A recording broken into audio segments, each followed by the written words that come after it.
My son Frank was 3 years old back then. I was living with my mom in our two-story house. The neighborhood we lived in was quite safe. Even though a few cases of small robbery occurred, no huge crime ever took place. After dropping Frank at school, I usually went straight to work. My mom was on her own until we returned home. This was an everyday routine.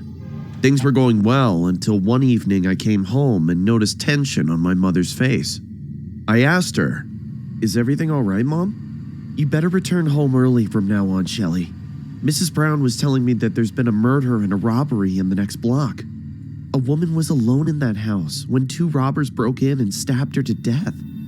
Today, when I was sitting on the house porch in the afternoon, I saw a mysterious-looking man. He was watching our house and standing on the other side of the street." I assured her that our neighborhood was safe, and she had nothing to fear about.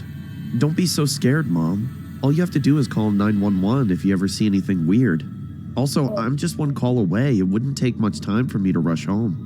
I knew she was still worried, but I needed that job badly. I thought of asking our neighbors about the mysterious man, but then thought my mom just got scared hearing about the murder at the next block. Our lives went on and I completely forgot about all of it. It was a Friday afternoon and I left for work early that day. I picked up Frank from school and brought some food for a family movie night. At around 3:30, I reached home. My hands were filled with plastic bags, so I asked Frank, "Ring the doorbell for me, honey. Grandma might be sleeping." "But Mom, the door's already open." I noticed that the door was slightly open. Frank ran inside and screamed, "Grandma, we're home! Where are you?" As soon as I got inside, I felt really weird. Something was very wrong with my own house. The house was in complete darkness, and there was a spine-chilling silence everywhere. "Mom, where are you? Mom!" I turned on the living room light. The furniture was scattered here and there. I ran to my mom's room and ended up screaming in horror. My mom was lying dead on the bed. Someone stabbed her brutally.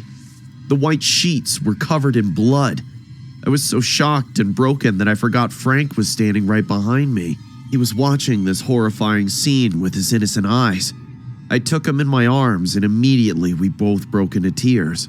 I called the cops and they said our house was robbed and they murdered my mom, just like that woman from the next block. They even suspected both of these cases were done by the same criminals. The next few weeks were the toughest times of our lives, especially for Frank. He was very close to his grandmother. I locked my mom's room and started talking to real estate agents. I wanted to sell that house and move somewhere else as soon as possible. Every kid deals with the loss of a close one in their own way. Frank became awfully quiet. I thought to give him some time so that he could cope up in his own way. Also, I didn't dare make him relive those vicious memories by talking to him about his grandmother's sudden death. One day, I was on the way to pick up Frank after school. I was driving when my phone rang. It was Frank's